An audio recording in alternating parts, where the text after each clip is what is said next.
Estoy iniciando la grabación de la presentación para posteriormente podérselas compartir. Continuamos, ¿ok? ¿Qué es lo que vamos a ver el día de hoy? El día de hoy vamos a ver los siguientes temas. Vamos a ver los principales cambios en el nuevo anexo 20, CFDI de pago, la nueva obligación a cumplir, cancelaciones de los CFDIs, lo que debemos de conocer, el nuevo DPIVA y la nómina digital, así como cómo implementar esto dentro de los sistemas de Compact. Y vamos a dar inicio de inmediato con los temas fiscales. ¿Cuáles son los temas fiscales que hay? El SAT ha publicado la actualización del anexo 20, que entra en vigor el 1 de julio de 2017, dando entrada a la versión 3.3 de la facturación electrónica, que bueno, a final de cuentas esta versión 3.3, pues bueno, es un movimiento para todos los FDIs, por lo cual no solamente impacta a la factura electrónica, sino impacta a todos los documentos que tengamos con un CFDI. Se anuncian los complementos del CFDI, siendo el complemento de pagos el más relevante por todas las modificaciones técnicas y operativas que trae consigo. Además de ello, va a haber una autorización de receptor para la cancelación de los comprobantes fiscales digitales por internet. Además de, pues bueno, un tema extra del CFDI de pago de timbrado de la nómina. Entonces, vamos a iniciar con esto, el nuevo anexo 20 y su versión 3.3. Cada uno de los FDIs han tenido una versión y un método de digestión. El método de digestión que utilizamos actualmente es el SHA1. Y bueno, este método de digestión viene a través de una versión 3.2. Ahora se cambia, no el método de digestión, pero sí la versión, que lo que hace es hacer más robusta en cuanto a revisiones. Este anexo 20, en este anexo 20, el estándar definido por el SAT para la generación de los archivos XML y lo que hace es validar la estructura. La versión 3.2 se utiliza ahorita de forma obligatoria desde el 1 de julio de 2012 y desde entonces los cambios que se han hecho sobre esa misma versión. Sin embargo, ahora la autoridad hace cambios porque ha detectado algunas áreas de oportunidad en la versión actual del anexo 20 3.2, por lo cual publicó en esta versión la versión 3.3 con sus respectivos cambios. Estos cambios beneficiarán tanto al contribuyente agilizando su administración y procesamiento de CFDIs como a la autoridad tributaria. Ahora, la factura contará con la información más precisa. ¿Por qué? Porque, bueno, se empiezan a hacer verificaciones y validaciones dentro del mismo documento.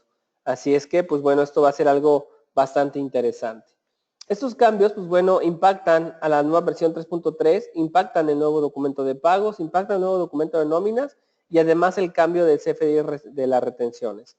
El 5 de diciembre de 2016 el SAT publicó las especificaciones técnicas de estos mismos, de los cuales vamos a hablar conforme vayamos avanzando. ¿Cuál es la problemática que la autoridad detecta o por qué se realizan este tipo de cambios?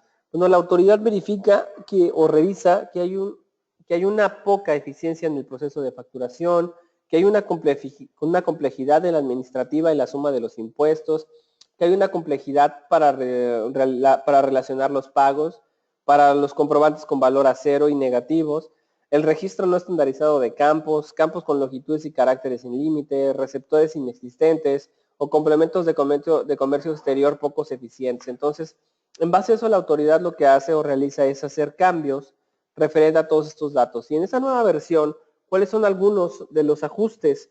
Bueno, algunos de los ajustes son, en primero, se eliminan los atributos del domicilio para el receptor. Ahora solo se va a requerir el RFC del receptor y ese con una previa validación. En el caso de los extranjeros se requerirá el país de residencia fiscal y el número de registro de identidad tributaria. En el caso de los impuestos, también se realizará un cálculo por cada uno de los conceptos. Se elimina la posibilidad de timbrar con valores en cero o números negativos.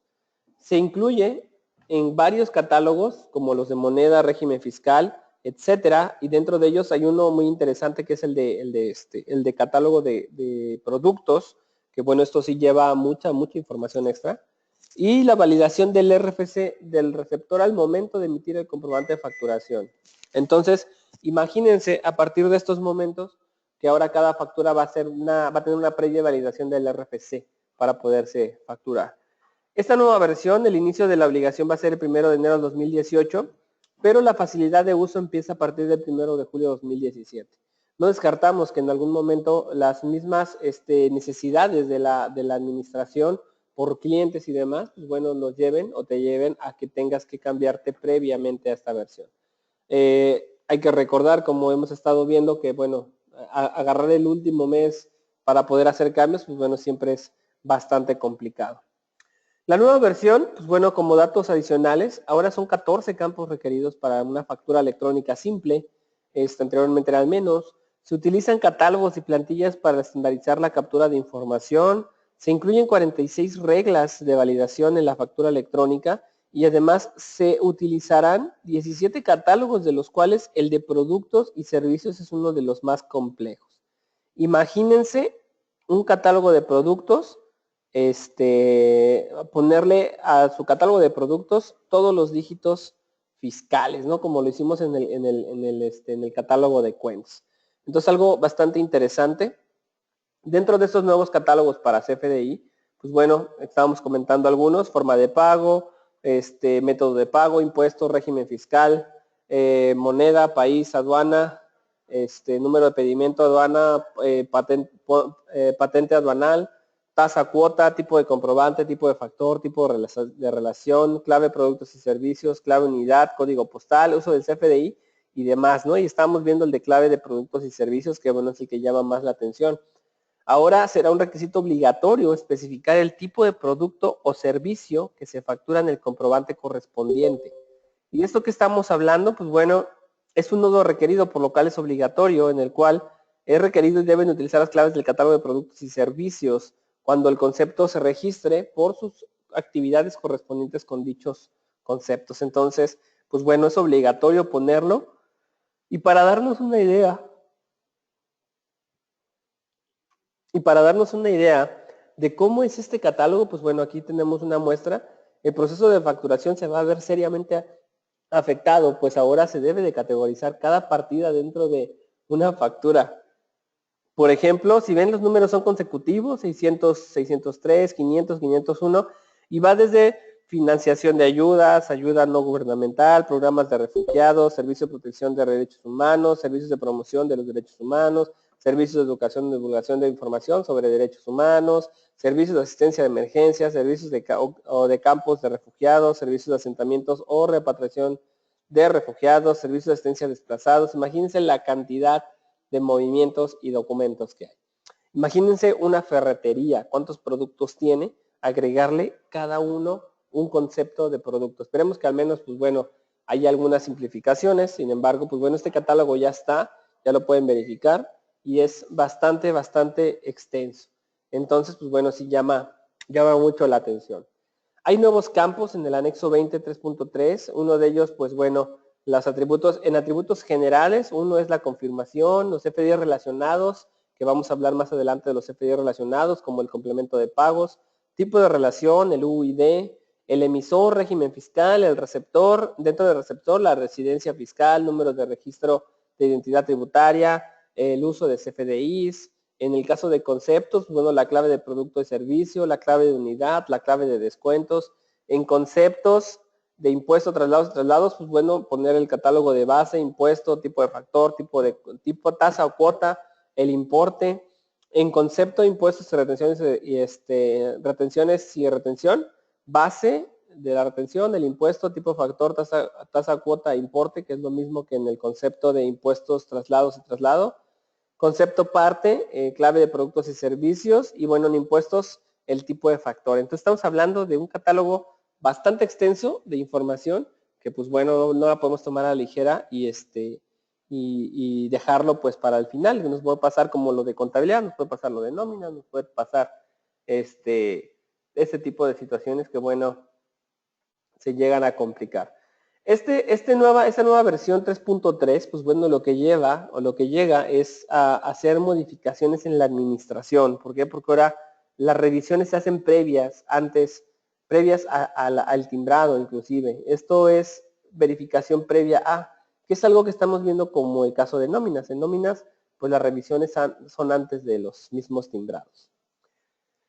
Después de esto viene el complemento para pagos. Antes de pasar al complemento para pagos, me gustaría verificar si hay alguna duda. respecto a esta versión 3.3?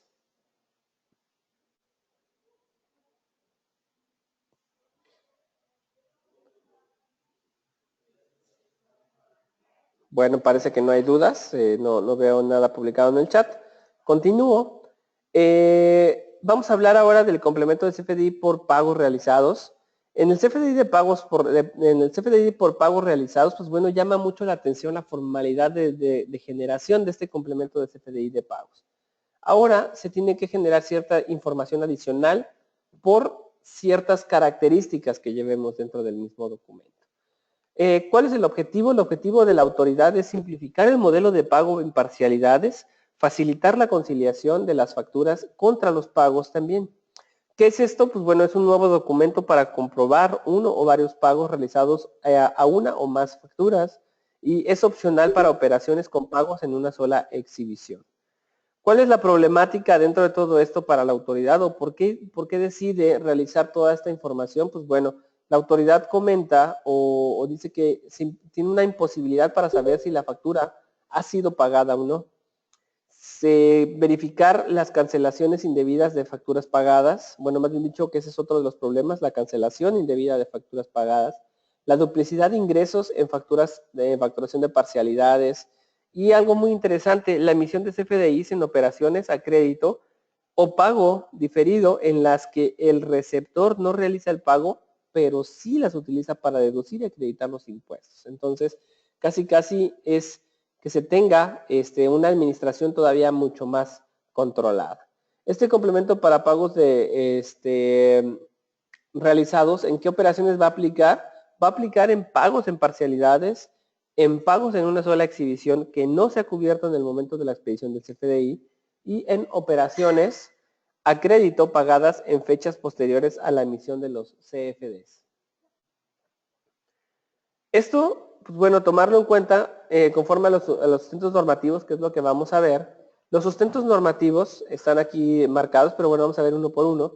El 14 de julio se publica la tercera modificación de la Resolución Misceláneas Fiscales de 2016, que bueno, lo que hace es modificar una regla, la regla 27132, y agregar una regla, que esa regla que agrega es la 27135. La 27132 habla, en cumplimiento de los requisitos de las expediciones de los FDIs, los contribuyentes podrán señalar en los apartados designados la información con la que cuenten al momento de expedir los comprobantes respectivos. Por lo que respecta a la fracción tercera de esta regla, que estamos hablando del método de pago, cuando el pago no se realice en una sola exhibición, esta facilidad, lo de poner NA, será condicionada o estará condicionada a que una vez que se reciba el pago o pagos, se deberá emitir por cada uno de ellos un CFDI al que se incorporará el complemento para pagos, a que se refiere en la regla 27135. Esta regla de manera directa nos especifica que de no conocerse la información de cómo se pagará una operación o una factura, entonces estoy obligado a tener que emitir un pago posterior. Que esto es lo que estamos hablando los FDIs relacionados. Entonces, ¿a qué va? Si la factura tiene por dato NA, entonces estoy obligado a generar un CFDI de pago relacionado. ¿Y cómo está la parte de los pagos relacionados? ¿De dónde viene el complemento por los pagos realizados? Pues bueno, para los efectos del artículo 29, párrafos primero, segundo, fracción sexta y último párrafo y 29A, primer párrafo, fracción séptima, inciso B, del Código Fiscal de la Federación, cuando las contraprestaciones no se paguen en una sola exhibición, se emitirá un CFDI por el valor total de la operación. En el momento en que ésta se realice y posteriormente se expedirá un CFDI por cada uno de los pagos que se efectúen, en el que se deberá señalar 0 pesos en el monto total de la operación y como método de pago la expresión pago, debiendo incorporar al mismo complemento para pagos. Entonces, ¿a qué va con esto? Pues bueno, para evitar la duplicidad de manera directa, pues se agrega un nuevo complemento. ¿Por qué? Porque si se generaba un CFDI de pagos solamente así, pues de manera directa, al hacer el CFDI de pagos, pues estarías duplicando el ingreso, ¿no? Porque estás generando una factura y posterior a eso generas un documento que te está amparando un ingreso, ¿no? Pero ahí es donde estaría generándose un doble pago. Entonces, para evitar esto, la autoridad dice, bueno, pues se debe señalar 0 pesos en el total, en el monto total de la operación. Y probablemente en el método de pago, la expresión pago, así se incorporará el complemento para pagos, donde irá el monto total del pago. Entonces, pues bueno, ya estamos hablando de una especificación de la obligatoriedad de emitir CFDI de pagos para cada concepto que se esté asociando. Entonces, pues bueno, sale más información con este tipo de datos. Ahora, ¿qué es lo que pasa si yo, por ejemplo, hago una factura y ya me hicieron un pago y la quiero cancelar? Ah, bueno, pues ahora cambia. El complemento de CFDI para pagos relacionados y las cancelaciones cambian en este entorno. El CFDI, por el pago total de la operación, no podrá ser objeto de cancelación cuando ya cuente un CFDI que incorpore el complemento para recepción de pagos. Si alguna de las facturas ya se le realizó un pago y se generó un CFDI, ya no se podrá cancelar. Que acredite con la contraprestación que ha sido totalmente o parcialmente pagada. ¿Cómo se van a hacer las correcciones entonces? Ah, pues bueno, las correcciones ahora se harán de una manera diferente. Las correcciones deberán realizarse mediante la emisión de CFDIs de ingresos por devoluciones, descuentos y bonificaciones. Entonces, pues, ¿qué estamos hablando? Pues qué bueno que a partir de este momento, pues bienvenidos todos las notas de crédito, ¿no? Técnicamente. Esta obligatoriedad empieza el 1 de julio del 2017, así es que hay que tomar en consideración esta información. Ahora, ¿cómo sería el aspecto? ¿Cómo estaríamos empezando a trabajar? ¿Cómo me daría yo si tengo que utilizar un CFDI de relación de pagos? ¿Cómo estaría visualizándolo o dándome cuenta si o no es debería de manejarlo? Primero, cuando yo hago un tipo de pago y el tipo de pago es en parcialidades, entonces, cuando es en parcialidades de manera directa no aplico el catálogo, no puedo poner un catálogo, por lo cual le tengo que poner en el método de pago NA. Cuando le pongo NA, entonces estoy obligado a hacer un CFDI complemento de pagos, según la regla 27135.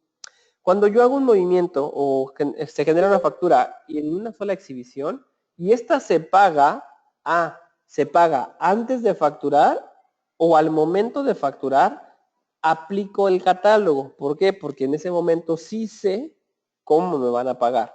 Me van a pagar con efectivo, transferencia, cheque, o me están pagando con efectivo, transferencia, o me pagaron con transferencia, cheque, entonces sí sé con qué me están pagando. Y le pongo el catálogo correspondiente. Ahí no aplico catálogo, no necesito generar un CFDI de pagos. Pero si es en una sola exhibición, pero me pagan después de facturar, entonces no puedo poner el catálogo, no puedo ponerle algún método de pago porque no sé cómo va a ser y termino poniéndole NA y eso me lleva a que estoy obligado a generar un complemento para pagos. Entonces, pues bueno, esas son las dos formalidades. Simple y sencillamente, si no me pagan al momento o me pagan o no me pagan antes, entonces estoy obligado a generar un CFDI de pagos. Continuando. Ahora, no sé si hay alguna duda antes de continuar. Verifico aquí el chat.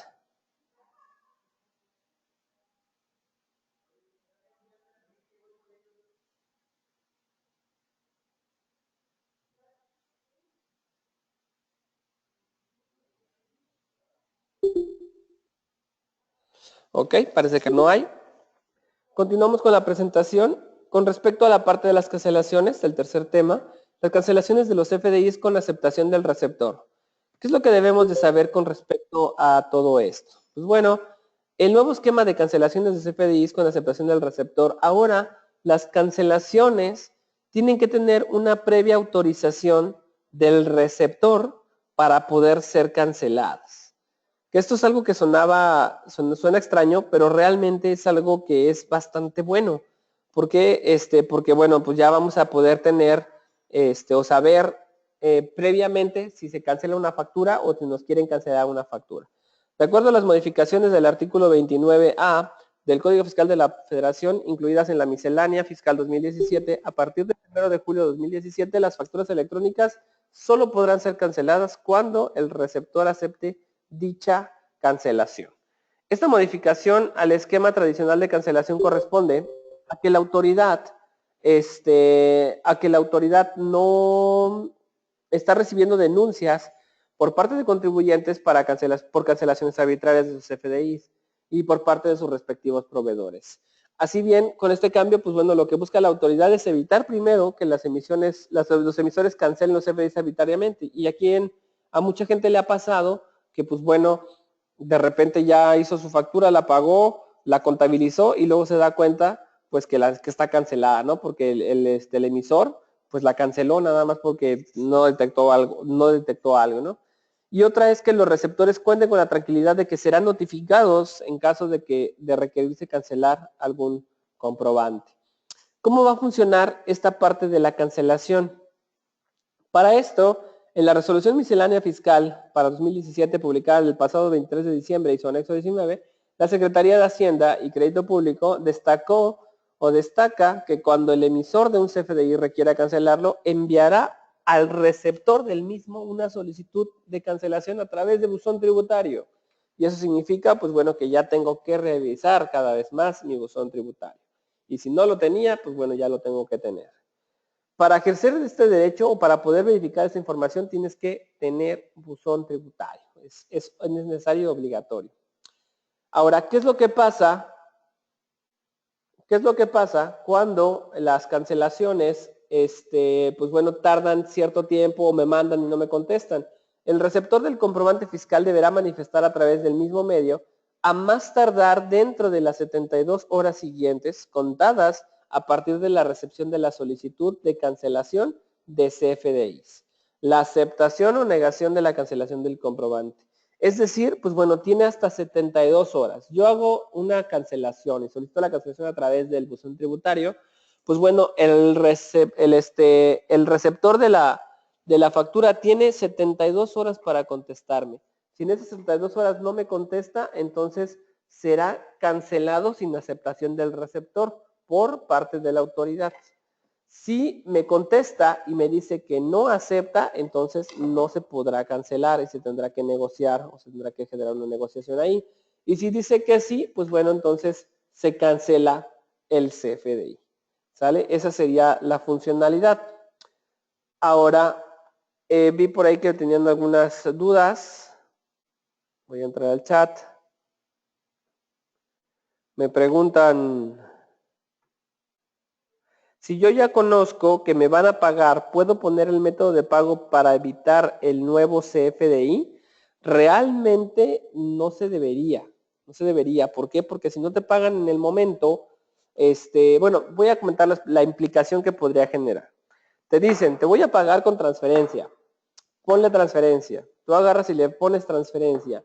Y por alguna situación, a los 2 días que tenía que hacerte el pago, no te lo hace, o te lo hace con cheque por alguna situación, tú tendrías que incurrir en otro punto que es hacer una cancelación de esa factura y posterior de la cancelación volverla a emitir y ponerle el método de pago correspondiente. Entonces, por eso lo que hace la autoridad es, bueno, no la canceles, ahora mejor genérala, ponle NA y cuando te haga el pago generas el movimiento del CFDI, ¿sale? El otro documento. A final de cuentas, ¿qué es lo que estás haciendo? Pues bueno, es como digo, cuando vienen, te hacen un pago, tú firmas un papel de que te pagaron o haces un recibo de pago, pues bueno, ahora vas a hacer un CFDI. Entonces ahí hay que tener cuidado. Y lo comento tal cual porque dice la autoridad que los CFDIs deben de tener el método de pago correcto. Si no lo tienen, la obligatoriedad es cancelarlo y volverlo a hacerle para ponerle el método de pago correspondiente. Y con esta nueva metodología de cancelación, pues obviamente te llevaría mucho tiempo de administración, lo cual pues terminaría conveniéndote hacer mejor el CFDI de pagos. María de los Ángeles, las facturas que se cancelan tienen algún monto mínimo. Sí, vamos a platicar de eso y continuamos. Nada más no sé si le respondí la pregunta, espero me contesten por ahí, si quedó claro. La cancelación de los FDIs sin necesidad de ser aceptados por el receptor. ¿Cuáles son cuáles son los motivos por los cuales no sea necesario que me autorice a través de buzón tributario? Primero, que amparen los ingresos por un monto de hasta 5,000 pesos. Esos, los que de abajo de 5,000 pesos, pues bueno, se pueden cancelar sin el aviso del receptor. Los que son por concepto de nómina, los que son por concepto de egresos, los que son por concepto de traslados, también los de concepto de ingresos expedidos a contribuyentes del RIF, y bueno, también otro, los emitidos a través de las herramientas electrónicas de mis cuentas en el aplicativo Factura Fácil, los que amparen retenciones e información de pagos, los expedidos en operaciones realizadas con el público en general de conformidad con la regla 27124, los de las tiendas, y bueno, los emitidos a residentes en el extranjero para efectos fiscales que conforme a la regla 27126, y también cuando la cancelación se realice dentro de las 72 horas inmediatas siguientes a su expedición. Y bueno, con esto estamos viendo que, por ejemplo, 72 horas pues es bastante tiempo, hago una factura, ya me tengo que dar cuenta en alrededor de 3 días si me equivoqué o no, y pues bueno, puedo hacer la cancelación de esa misma factura.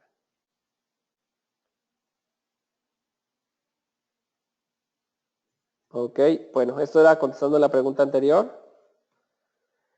¿Dudas con esta parte de la cancelación de los FDI sin necesidad de ser aceptados por el receptor?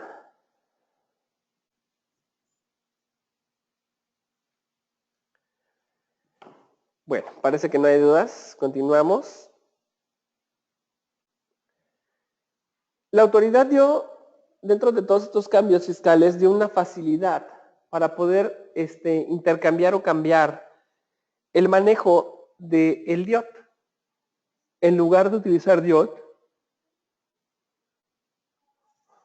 utilizar un nuevo esquema que se llama DPI-IVA. ¿Y esto qué es? Pues bueno, simple y sencillamente convertir la DIOT a un archivo XML y enviarlo de manera automática a través de un proveedor autorizado de certificaciones y documentos digitales. Bueno, un PCRDD, que es un proveedor de certificación y recepción de documentos digitales. En este 2016 o el año pasado, recibimos esa autorización nosotros para poder realizar ese trámite, que es que, pues bueno, recibir la información del DPI-IVA, verificarla, validarla, sellarla y regresar un acuse con la validez y la autorización de Hacienda. Así es que, pues bueno, esto es debido a que la autoridad habilitó una ventanilla para apoyo a la misma autoridad. Que esto sea, pues bueno, para documentos digitales que el contribuyente necesite presentarla. Por el momento, está autorizado y liberado por la autoridad el DPI-IVA o la declaración de proveedores, la cual, pues bueno, ya lo pueden hacer con su sistema de contabilidad. Esto del DPI-IVA, pues bueno, en el 2015 se dio a conocer esta declaración, y hasta la fecha existe cierta duda ante lo que parece ser una sustitución de la DIOT. Sin embargo, pues bueno, no se ha marcado como tal cual, simple y sencillamente se marca como una opción de trabajo, DIOT o DPI-IVA, según que quieras entregar. En el tercero transitorio de la primera modificación a la resolución miscelánea fiscal de 2015, para los efectos del artículo 32, fracciones 5 y 8 de la ley del IVA, los contribuyentes podrán presentar las declaraciones que hacen referencia a las reglas 233, 2310, 2843, 415 y 451 correspondientes a los periodos 2015 y posteriores mediante la forma oficial Declaración de Proveedores de IVA, a través de los proveedores de servicios de recepción de documentos digitales, cumpliendo con la especificación técnicas establecidas. Esto, pues bueno, ¿a qué va? Aquí ya pueden hacer la presentación una vez que se generen esas especificaciones, las cuales, pues bueno, ya están terminadas. En el anexo 21 de la resolución miscelánea 2015, técnicamente, ¿cómo se debe de generar y enviar esa información del DPI-IVA? El contribuyente que opte por emitir los documentos digitales deberá generarlos bajo el siguiente esquema estándar XSD. El XSD, pues bueno, es el estándar de generación de información para un XML, y los XSDs complementarios que requiera validando su forma y sintaxis en un archivo con extensión XML. Es decir, que en el anexo 21 define las reglas de generación del XML para la entrega de este DPI-IVA. En el 2017, en la regla 28212, generó también una opción para contratar servicios de uno o más proveedores, como son los PCRDD. Para los efectos del artículo 31, 15º y 16º párrafos del Código Fiscal de la Federación, los contribuyentes podrán utilizar de manera simultánea uno o más proveedores de certificación de recepción de documentos digitales. Es decir, tú podrías decidir vamos a ponerlo en algún momento que defina la contabilidad electrónica, los 5 XML, pues que tú digas, voy a mandar uno por un lado y voy a mandar otro con algún otro proveedor. Eso ya termina siendo decisión de cada uno. Sin embargo, hay que tomar en cuenta que los contribuyentes a que se refiere el párrafo anterior están obligados a proporcionar por escrito al proveedor de certificación y recepción de documentos digitales su manifestación de conocimiento y autorización para que este último entregue al SAT copia de los documentos digitales que se haya certificado en recepción. Es decir, realizar un contrato de adhesión, un manifiesto en el cual se da por enterado que va a utilizar estos servicios. En la regla 2818, que está hablando de la opción de enviar documentos digitales a través del PCRDD, para los efectos del artículo 31, 15º y 16º, párrafos del Código Fiscal de la Federación, los contribuyentes podrán optar por enviar documentos digitales al SAT a través de los proveedores de certificación de documentos digitales que autorice dicho órgano desconcentrado, de los cuales, pues bueno, nosotros ya estamos autorizados. Que hace referencia a la regla 2812, los contribuyentes pueden utilizar uno o más de los proveedores de certificación de documentos digitales autorizados por el SAT para los diferentes tipos de documentos digitales que se habiliten. Por el momento solamente está DIOT. Todo esto, pues bueno, las reglas que vimos están en el tercero transitorio de la primera modificación 2015, el anexo 21 de la resolución miscelánea del 2015 y dos reglas de 2017, la 2812 y la 28212. ¿Qué es esto o qué es lo que se debe de presentar o cómo lo debemos de hacer? Pues bueno, simple y sencillamente, primero necesito definir si quiero utilizar PCRDD o quiero utilizar DPIVA. Si utilizo PCRDD, pues bueno, le realizaré la entrega del DPIVA en lugar de la DIOT. Si decido entregar la declaración por los medios actuales, pues bueno, seguiré entregando DIOT. ¿Qué me convence más o qué me conviene más? Pues ya depende totalmente de la formalidad que quieras trabajar. ¿Qué es lo que tenemos que hacer? Pues bueno, simple y sencillamente utilizar el proceso. ¿Y cómo se realiza ese proceso del DIOT? Voy a, antes de tocar el tema de la nómina digital, voy a comentar lo del DIOT. ¿Cómo lo realizo? Pues bueno, simple y sencillamente hago el proceso de manera natural de revisión de documentos antes de generarlo. ¿Por qué? Porque bueno, es algo que hago. En el caso de DIOT, cuando yo genero DIOT, pues bueno, lo que hago es generar el IVA, hacer las revisiones previas del IVA causado y acreditable, los anexos del IVA contra el reporte del DIOT y el PDF del reporte de DIOT para poderlo verificar, hacer la generación de DIOT del archivo TXT a través del Excel, generamos la carpeta, vamos guardando nuestra información para posterior a esto meterme al DEM.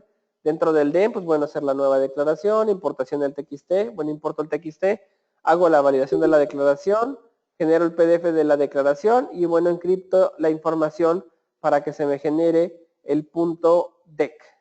Una vez que ya tengo el punto DEC, pues bueno, entonces lo subo a la página del SAT, imprimir acuse, reimprimo el acuse de recibo y bueno, listo. No estamos hablando de generar actualmente alrededor de 6 archivos. Obviamente este trabajo, si lo haces a través de contabilidad o de CompAqui Contabilidad, pues es bastante sencillo y rápido.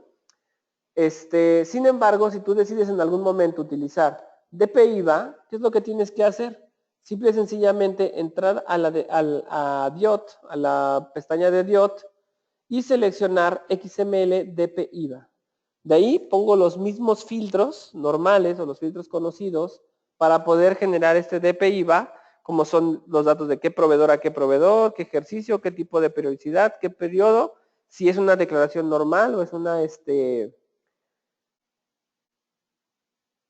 es alguna otra diferente, y dejarlo listo para decirle procesar, y una vez que decimos procesar, me manda el resumen de la declaración de proveedores para solamente ponerle la contraseña y decirle que se timbre. Una vez que se hace ese proceso, ya se envió la solicitud, solamente esperamos respuesta, 2 o 3 segundos, y nos llega el acuse de recibo. Cuando le das clic en ver acuse de recibo, puedes visualizar el acuse de recibo en PDF y ya queda listo. Que ya entregaste la información directamente al SAT, ya no tuviste que salirte desde el mismo sistema de contabilidad, entregas esta información. Ahora, un dato extra que agregamos es, agregar una pestaña extra que se llama declaraciones dentro de nuestro ADD. Y en ese ADD, pues bueno, ya ponemos las declaraciones que están generando con el estado, el número de operación y así también, pues guardando los documentos, ¿no? Entonces ahí tendrías tu acuse de recibo del sistema de contabilidad. Así es que, pues bueno, relájense. Olvidémonos de la laboriosa de OT. Si alguien lo hace de manera manual, pues bueno, es mucho más laboriosa que hacerlo dentro del sistema de contabilidad. Y bueno, si haces DPIVA, pues a final de cuentas te ahorras mucho más tiempo. A final de cuentas, pues bueno, podríamos hacer muy sencillo este proceso de la generación del DIOT. Me voy a regresar un poquito para estar en las nóminas digitales. Me gustaría verificar si hay alguna duda con respecto a lo que hemos visto al momento.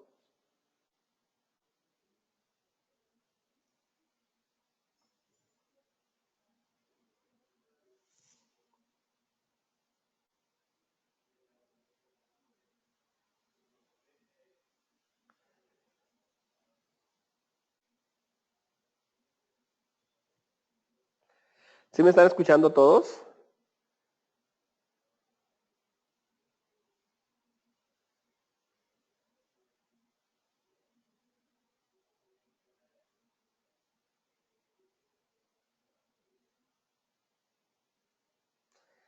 Ok, bueno, parece que no hay dudas entonces. Vamos a continuar con la presentación. Nos vamos a meter ahora el caso de la nómina digital. En este caso, pues bueno, tocar ciertas características con respecto a el cómo generar o cómo llenar estos reportes o esta información que la autoridad nos está solicitando en esta nueva versión, ¿no? De la versión del complemento, la versión 1.2. Hay que recordar, pues bueno, la autoridad simple y sencillamente, de conformidad con el artículo 9, fracción 10, con las disposiciones transitorias de la ley del impuesto sobre la renta, se abroga la declaración informativa múltiple de sueldos y salarios, el DIM, misma que se presenta en el programa electrónico declaración informativa múltiple, ¿no? Entonces, pues bueno, le decimos adiós técnicamente a al DIM y le decimos o le damos la bienvenida a la era de la nómina digital. Ahora, en el 2016, pues bueno, iniciamos con el anexo 3.2 y se agrega o se utiliza el complemento de nómina 1.1, que es lo que hicimos el año pasado y de hecho, pues ahorita todavía se sigue haciendo, ¿no? Por los que optaron por la facilidad.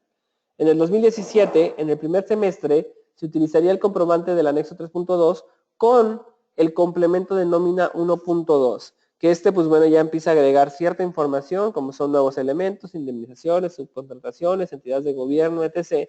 Pero en el segundo semestre, cambia el anexo a la versión 3.3, que es lo que estamos viendo anteriormente, y se empieza a hablar de CFDIs relacionados, verificación de impuestos, y esto es un antecedente porque se sigue utilizando la versión 1.2 del caso de nóminas. Entonces, hay nuevos elementos. Y la diferencia entre el anexo 20, 3.2 y 3.3, así como la diferencia entre el concepto 1.2 y el 1.3, pues de manera directa son las validaciones, ¿sale? Y cómo se llena la parte del comprobante, que también es importantísimo. A partir de estas versiones, la comprobación tiene que ser anterior a la generación del timbrado.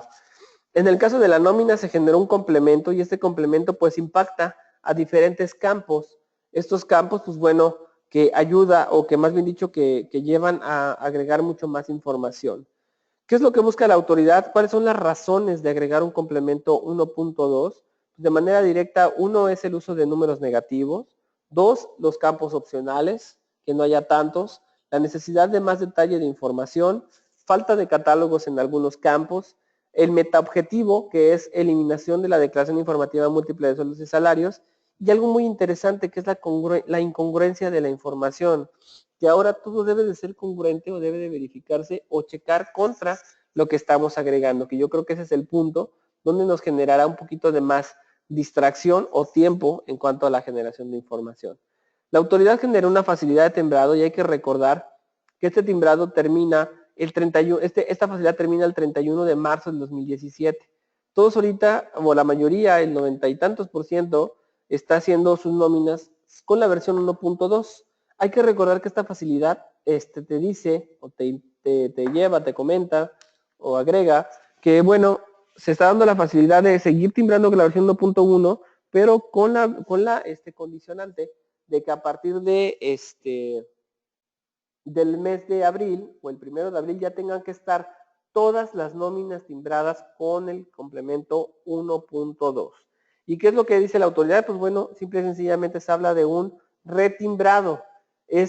No necesitas, si estás utilizando la versión 9 de Compact Nóminas, aunque estés utilizando la versión 1.1, no necesitas hacer devolución o regresarte o cancelar nóminas. Solamente tienes que hacer un retimbrado de información.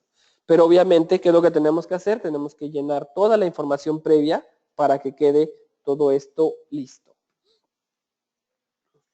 Ahora, pues bueno, puedes elegir cualquiera de los dos complementos, el 1.1 o el 1.2, pero con la condicionante de que, bueno, a partir del 1 de abril, pues bueno, todas las nóminas tienen que estar timbradas. Si es que esta lámina es algo que ya comenté, así que me adelanto y comento la parte de los catálogos de la nómina.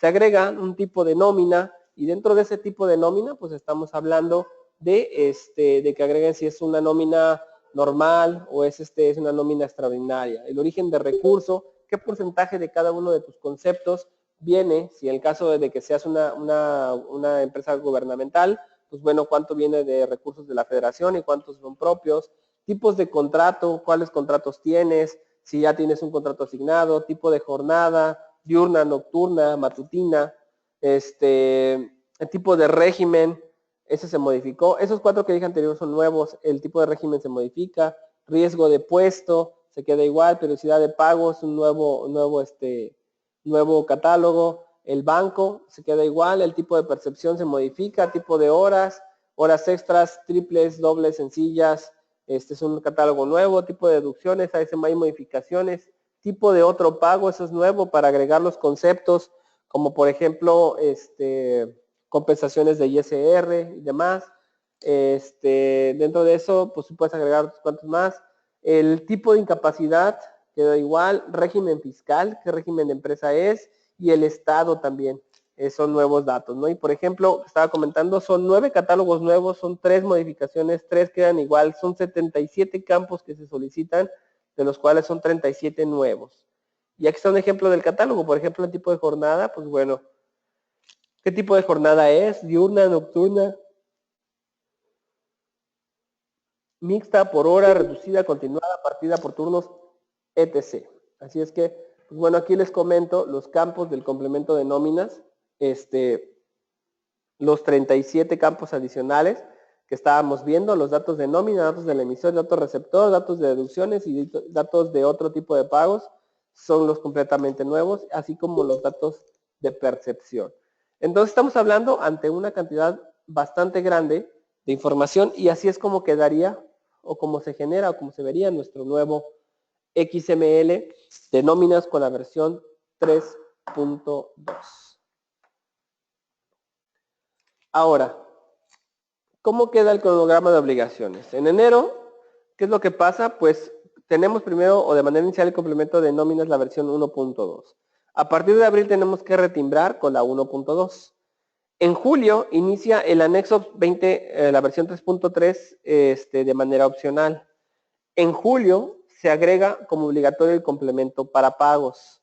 Y en enero de 2018 la obligatoriedad de tener o utilizar la versión 3.3 de los XMLs. Entonces, pues bueno, estamos viendo que del 2016, 2017, 2018, pues hay una presentación de alternativa también del DPI. Entonces, pues estamos ante muchos cambios, ante unos cambios bastante grandes, bastante intensos, así es que pues hay que ponernos ahora sí a verificar con qué quiero empezar o con cuál quiero empezar. Ahorita pues obviamente empezar con nóminas, pero pues vamos a estar bastante ocupados lo que resta de este año. Ahora, dentro de todo esto, pues bueno, no nada más son malas noticias, también buscamos de una u otra manera entregarte soluciones frescas, pues bueno, para que te puedan ayudar a que esto sea cada vez más sencillo. En el caso de Compact Nóminas, voy a revisar aquí, voy a verificar si hay alguna duda, voy a aprovechar a preguntarles también si hay dudas mientras habilito mi sistema de nóminas. Me preguntan, me hicieron una pregunta bastante interesante. El caso del UMA. Bueno, ya sabemos que en el caso de UMA, tenemos que hacer unas modificaciones debido a que, pues bueno, es una sustitución de veces salario mínimo, pero a final de cuentas es una funcionalidad igual. La unidad de medida y actualización. Esta nueva unidad, pues bueno, sabemos que a partir del 1 de febrero el IMSS, bueno, ya agregó ciertos datos, ya hay un nuevo SUA, pero pues bueno, hay que verificar si el SUA está generando la información bien. La pregunta que me hacen es, ¿el sistema de nóminas ya usa Luma para los cálculos de impuestos? Por el momento no lo utiliza, sin embargo, se puede hacer una configuración para que lo use. Lo que sí me gustaría comentarles es que estamos entre esta semana a máximo la siguiente semana, estamos próximos a la salida de la versión que ya va a tener estos procesos de UMA y pues se detuvo un poquito, la salida iba a salir en esa semana, se detuvo un poquito debido a que pues bueno también hubieron cambios en algunos catálogos. Entonces vamos a tener una versión que se llama 9, es la 9.20, que va a traer estos cambios de Luma ya listos para solamente actualizarlo y hacer que ya quede esta versión de UMA. Así es que, pues bueno, les paso el dato. Todavía no tengo la fecha tal cual. Entre hoy me dicen la fecha, pero la siguiente semana ya debería de estar en función esta nueva versión, pues bueno, para que puedan trabajar con lo del UMA. Si tienes la versión 9, no. Si eres licenciamiento anual, no. No tiene costo. Para todos aquellos, bueno, igual. De hecho, el 99.9% de nuestros clientes tuvieron la versión sin costo, la versión 9. Tenían la versión 8 y actualizaron a la versión 9 sin costo. Técnicamente, toda nuestra base instalada no tuvo costo, ¿no? Fueron muy poquitos los que les tocaron solamente porque vendían una actualización gratuita o algo así. Sin embargo, esta versión, si tienes ya la versión 9, no tendrá costo. El software, obviamente lo que tiene costo es la visita del distribuidor, la configuración y demás, pues bueno, por los gastos que incurre el mismo, y aparte, pues bueno, el conocerlo, aplicarlo y ver tomar capacitaciones, bueno, para poder trabajar, para poder entregar esto. Así es que si tienes la versión 9, no tiene costo. Si tienes un licenciamiento anual, los licenciamientos anuales, pues bueno, todo eso está cubierto en la anualidad que estás generando. Perfecto. Ok. ¿Todos me escuchan de manera correcta? Sí. Ok. Entonces hay que revisar por ahí. Bueno, ya me están escuchando todos muy bien. Ok, muchas gracias. Bueno, en el caso de nóminas, ¿cómo empiezo a llenar la información? Ya que es necesario empezar a llenar la información. Cuando yo abro un sistema, o abro una empresa dentro del sistema de nóminas, el sistema de manera directa o por default me manda el configurador de este anexo. Este asistente de configurador, pues bueno, me manda la información de la empresa, qué empresa estoy utilizando, si quiero utilizar alguna otra, los catálogos, conceptos, empleados y por último la confirmación. ¿Qué es lo que pasa? Bueno, si yo tengo, por ejemplo, aquí en botón y sin querer le doy clic aquí, dejar de mostrar al abrir las empresas y después de esto le digo si finalizar o que se guarden los cambios o demás y ya no lo puedo ver, entonces esto ¿cómo lo puedo abrir? Muy fácilmente yéndote a la pestaña de el disco C en la carpeta de archivos de programa, en Compact y nóminas está ese archivo, se llama NOM asistente de complemento de nóminas. Esto es por si llegan a borrar esa pantalla, ¿no? Y no les vuelva a aparecer. Normalmente va a estar apareciendo siempre. Ahora, cuando ya entras a esta pestaña, el software te va a permitir hacerle configuraciones de manera masiva. Un ejemplo, digo, me voy acá a las empresas y selecciono una. Voy a seleccionar, por ejemplo, Demo 2017. Y me dice, ya está en el complemento 1.2. Yo me puedo cambiar en uno o a otro según quiera realizar los cambios. No voy a dejar en 1.2 para poder poner los cambios. Y le puedo hacer cambios, ¿no? Por ejemplo, el código postal, el régimen que está, régimen general de ley de personas morales. Y aquí empieza la información de congruencia. Por ejemplo, si soy régimen general o soy persona moral, no debo de poner CURP. Si soy persona física, pues bueno, sí debo de poner CURP. En el catálogo, pues bueno, empezar a agregar la información de el registro patronal, cuál es la entidad federativa, cuál es el código postal que tiene. Y cada vez que yo voy generando aquí movimientos, pues bueno, se va llenando de información. ¿Sale? Y esto, pues bueno, es algo que es más sencillo a irme catálogo por catálogo a empezar a ayudar. Los turnos se generan, el tipo de periodo, pues bueno, el tipo de periodo semanal, le pongo el dígito fiscal, el quincenal, le pongo su dígito, mensual, también le pongo su dígito, le doy siguiente o me puedo ir acá abajo a siguiente o ir pasando por conceptos. Cuando tengo puesta la versión 1.1, los conceptos no me aparecen habilitados, solamente me aparece cuando tengo la versión 1.2. Así es que, pues bueno, me puedo poner temporalmente la 1.2 para generar los conceptos y después lo puedo cambiar. ¿Y esto para qué me sirve? A lo mejor, pues bueno, ya de manera directa debo tener todos mis claves agrupadores del SAT, pero esto me sirve para agregar los otros pagos. Vamos a poner que, por ejemplo, una gratificación, esta gratificación, pues bueno, no debería de contar para sumarle impuestos, nada parecido, entonces lo que puedo hacer es pasar esta gratificación hacia otros pagos y seleccionar la clave de otro pago. Por ejemplo, puede ser reintegro de ISR, subsidio para el empleo, viáticos, aplicación de saldos a favor por compensaciones anuales o pagos distintos a los listados y que no deben considerarse como ingreso por algo, ¿no? Entonces le doy clic aquí y ya con eso ya lo estoy generando. Vamos a suponer que a lo mejor o puede ser viáticos, pues bueno, le pongo viáticos correspondientes, ¿no? Entonces puedo agregar la información como vaya correspondiendo dentro de los datos y ya puedo llenar mi información más fácil. Y por último, me voy al dato de los empleados. En empleados, pues bueno, ya puedo aquí configurar mi información, puedo filtrarlos, puedo irme por departamento o puedo ponerle aparte de departamento por puestos, por puestos y demás datos, ¿no? El estatus, si están los lados de alta, activos, reingresos, etc, etc, etc. Puedo poner todos. Puedo generar aquí todos mis filtros para, bueno, para que sea más sencillo cómo modificarlos. Por ejemplo, aquí lo voy a poner todos.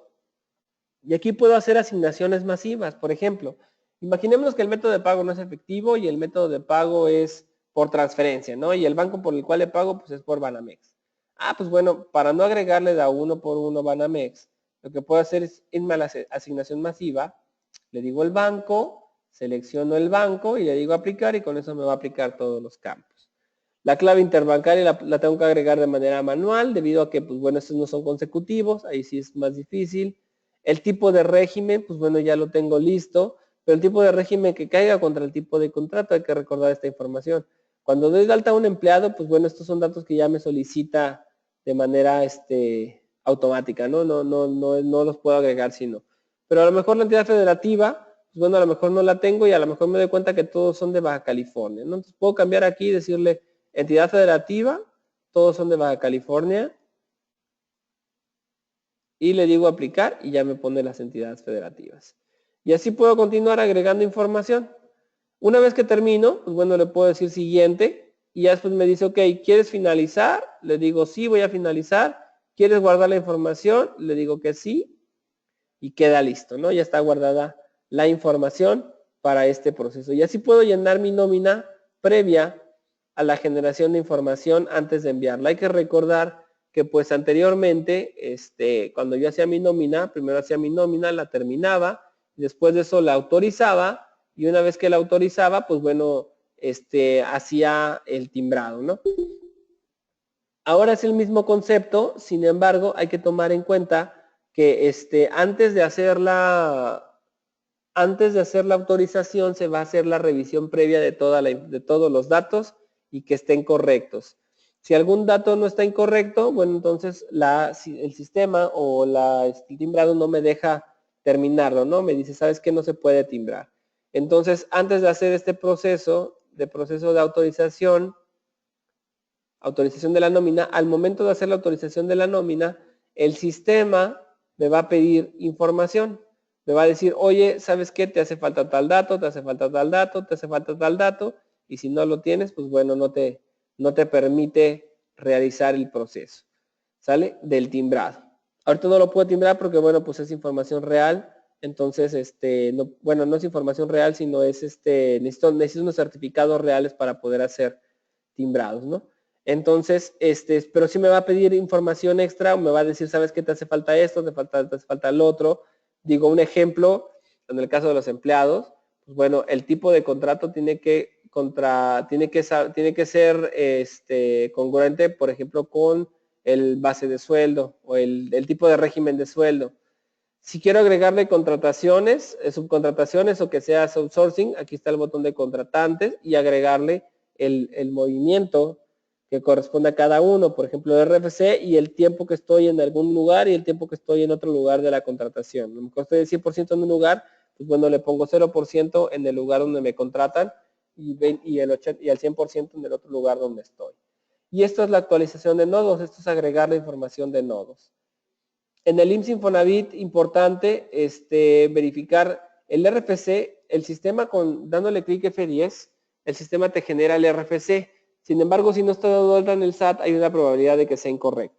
Si ya está dado de alta en el SAT, pues bueno, va a ser muy exacto este proceso de la generación del RFC. Y si le dices F9, lo que hace es verificar si está en el SAT. Por ejemplo, ahí me dice, el RFC del empleado no se encuentra registrado en el SAT. Para no tener inconvenientes con el timbrado de este empleado, se recomienda registrarlo en la siguiente dirección, ¿no? Y para registrarle el RFC. Así es que sí es importantísimo tomarnos el tiempo y verificar los RFCs de mis empleados. Así es que pues, hay que tomar en consideración esa información. En el caso de los cálculos y de información, pues bueno, todo esto el sistema lo toma para llenar los catálogos. Si yo ya tengo llena toda mi información, el catálogo va a ser lleno. Si no la tengo llena, pues bueno, entonces aquí puedo agregar los datos. Así es que, pues bueno, podemos aprovechar para empezar a llenar mi información de CompaKey nóminas. No sé si hay algún dato, alguna duda con respecto a lo que hemos visto al momento. Voy a verificar el chat para ver si hay alguna duda.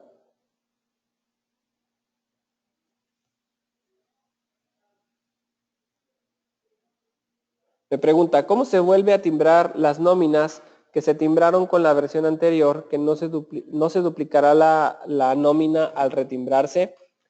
Sí se duplicaría si retimbras y no cancelas. ¿Ok? ¿Y por qué se duplicaría? Bueno, la autoridad dijo, de una manera directa, dijo que no había ningún problema con solamente con retimbrarlo, con eso quedaba y que no era necesario cancelar los XMLs anteriores, pero yo difiero mucho de eso, yo digo que sí se debería de cancelar. Ahora, hay que tomar en cuenta algo muy importante en el proceso. Al decir retimbrar, a lo que se refiere es no hacer movimientos a las nóminas anteriores. El sistema de CompaKey Nóminas tiene una formalidad de que tiene los procesos separados. Cuando yo hago mi proceso de nómina, primero autorizo y después de autorizar timbro, ¿sale? Yo si quiero cancelar esa nómina, la puedo cancelar. Puedo hacer desde el mismo sistema, solicitar la cancelación de un periodo completo, sin tocar la nómina. Hagan de cuenta que no voy a regresar respaldos, no regresen respaldos, no vuelvan a poner respaldos. ¿Sale? Generen respaldos, pero para guardar la información, pero me refiero cuando vayan a hacer o vayan a cambiarse la versión 1.2, no carguen el respaldo de la primera semana, porque si hacen eso, entonces sí va a ser necesario que vuelvas a hacer todas tus nóminas y se va a hacer un problema muy complicado. Entonces, lo que se debe de hacer es, cuando ya me voy a cambiar a la versión 1.2 y voy a hacer el timbrado con la versión 1.2, lo que hago es verifico que toda mi información esté correcta, cancelo solamente el timbrado, no las nóminas. Solamente cancelo el timbrado. Y al cancelar el timbrado, las nóminas van a quedar tal cual, calculadas, y lo único que hago es me meto al proceso de timbrar y vuelvo a timbrar las nóminas. Al volverlas a timbrar solamente se va a hacer el proceso de timbrado. No voy a duplicar la nómina, no voy a volver a hacer la nómina, no voy a volver a calcularla. Solamente voy a hacer que se vuelvan a timbrar. ¿Ok? No sé si fue claro.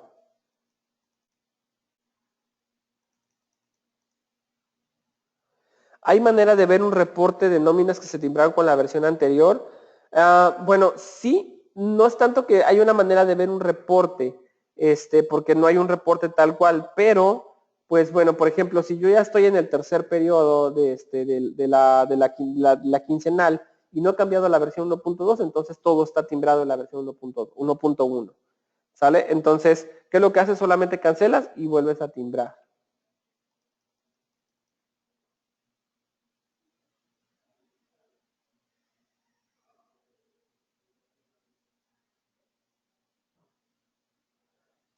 De nada. Mira, no podré hacer una demo de eso porque no tengo cancelados, no tengo timbres en porque es versión de prueba.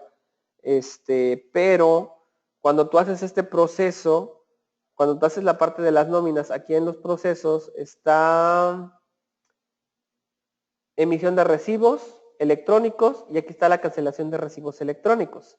Cuando yo hago la emisión de recibos electrónicos, y le digo emitir recibos, me manda una formalidad y aquí es donde le digo, ok, voy a timbrar el periodo 15 del ejercicio, la fecha de pago, me dice cuáles son los registros patronales de los empleados, le agrego el registro patronal y le digo aceptar y con eso me genera los timbrados.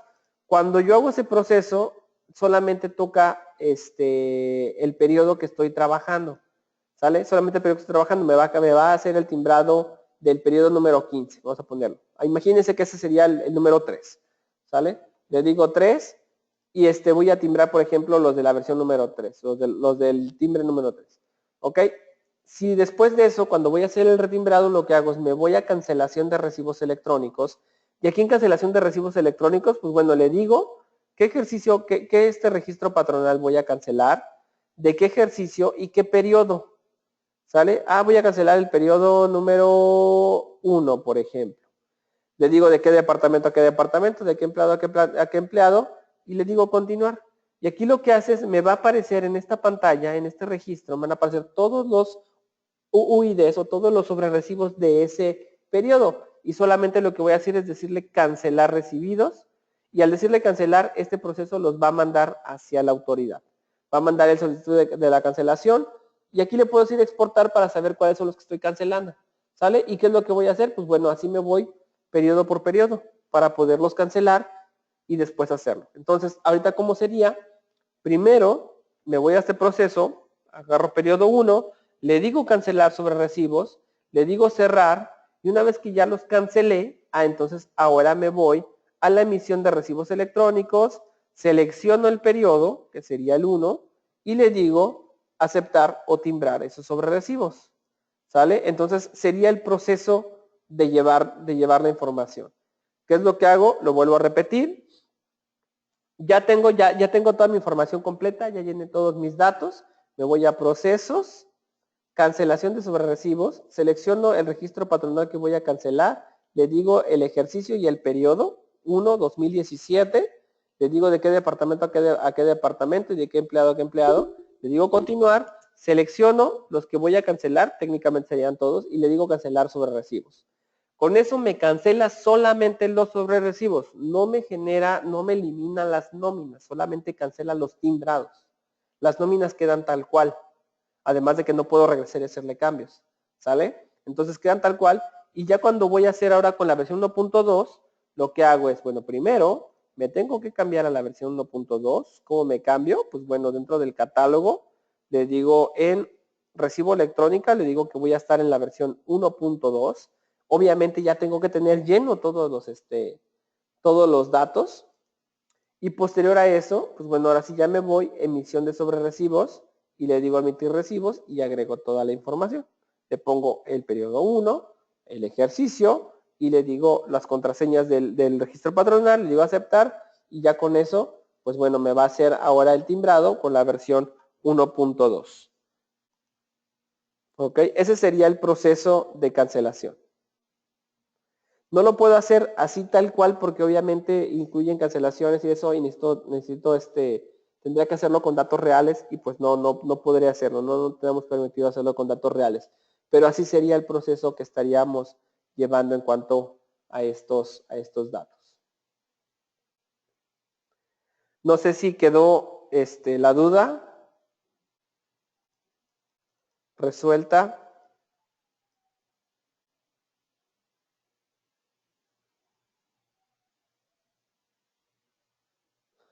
Perfecto, muchas gracias a ti. Ok, bueno, técnicamente esa es la parte de cómo generar los procesos, ¿no? De la generación de información. Ahora, pues bueno, lo que estamos tratando de hacer dentro de nuestro sistema de Compact es pues que cada vez sea más sencillo este proceso de información. Digo, sabemos que, que es algo, el adaptarse a nuevos procesos siempre termina siendo algo complicado, algo difícil de empezar a asimilar, de empezar a manejar y de empezar a ver. Sin embargo, pues bueno, sí hemos hecho lo posible porque esto sea más sencillo y vamos a continuar tratando de hacerlo, ¿no? De que cada vez sea más sencillo hacer estos procesos. Mientras más se pueda simplificar, pues bueno, lo vamos a intentar hacer. Algo que trae en esta presentación o que estamos viendo en esta presentación, pues bueno, es que de manera directa estamos tratando de que el sistema haga procesos como por ejemplo la validación y la generación del RFC, que tenga todos los datos completos, que te ayude a validar la incongruencia de información. El sistema te va a ir haciendo solicitud tras solicitud. Si de repente algo te falta, cuando quieras sembrar no te va a decir, te va a decir te falta tal cosa. Ve y agrégala y después dale clic. Y ya la agregas y te hace falta otra cosa, te la va a pedir antes de, ¿no? El sistema evita el uso de valores negativos en cero en los conceptos para que no caigas con estos problemas con la autoridad. Puedes llenar con detalle la solicitud de la autoridad y además puedes elegir el complemento de nómina que desees timbrar, ¿no? Entonces, también eso pues te ayuda bastante. Así es que, bueno, igual comentarles como partes finales, si alguien tiene un software que no sea de la marca Compact y quiere integrarse o quiere cambiarse con nosotros, pues bueno, tiene un precio especial de 2,690 pesos, un sistema multi-RFC de un usuario que originalmente cuesta 3,390, pues bueno, por cambiarse tendría esta opción, además de ciertos datos extras, ¿no? Además de ello, pues bueno, los que tienen una licencia anual, pues bueno, todo esto sería sin costo. Los que tienen licenciamiento anual, pueden utilizar estas versiones. Los costos adicionales, pues bueno, siempre sencillamente son las visitas y demás de los distribuidores que, bueno, pues sí, tienen que hacer ciertos datos extras, ¿no? Por la parte de configuración y demás, tiempos, traslados y demás, pues bueno, y ahorita subió la gasolina, pues ¿qué podemos hacer, no? Es la parte de los costos. Igual comentarles, si alguien tiene o utilizó nuestro sistema de CFDI nóminas más, en el caso de los que tuvieron CFDI nóminas más, les cambiamos sin costo su versión por la versión nómina de la versión que estamos utilizando ahorita, a todos ellos. Y la primera anualidad tendría un precio especial de 990 pesos, que sería lo mismo que costaba anteriormente ese CFDI en línea. Este CFDI en línea era un software, pues bueno, que te permitía hacer de manera sencilla los procesos de nóminas para no más de 10 empleados, pero bueno, con esos nuevos cambios, pues bueno, ya es complicado que te pueda hacer todos los datos, ¿no? De hecho, la mayoría de algunos sistemas, pues bueno, con todos estos campos, pues bueno, ya no pueden funcionar. Me gustaría preguntarle si hay alguna duda extra, con todo gusto. Técnicamente estamos llegando al final de la presentación, de enviar, de que quede lista. Esta presentación sí está en PowerPoint, sin embargo, sí se las podemos pasar, pero se las pasamos en PDF. La puedes obtener en la página de Compact, puedes entrar a la página de compacti.com, te vas a la parte media de la página y vas a ver un botón que se llama Centro de Descargas. Dentro de ese botón de Centro de Descargas le das clic, seleccionas eventos y en los eventos vas a seleccionar el que estamos dando ahorita, que se llamó Cambios Fiscales. Y ahí lo vas a poder descargar toda la presentación.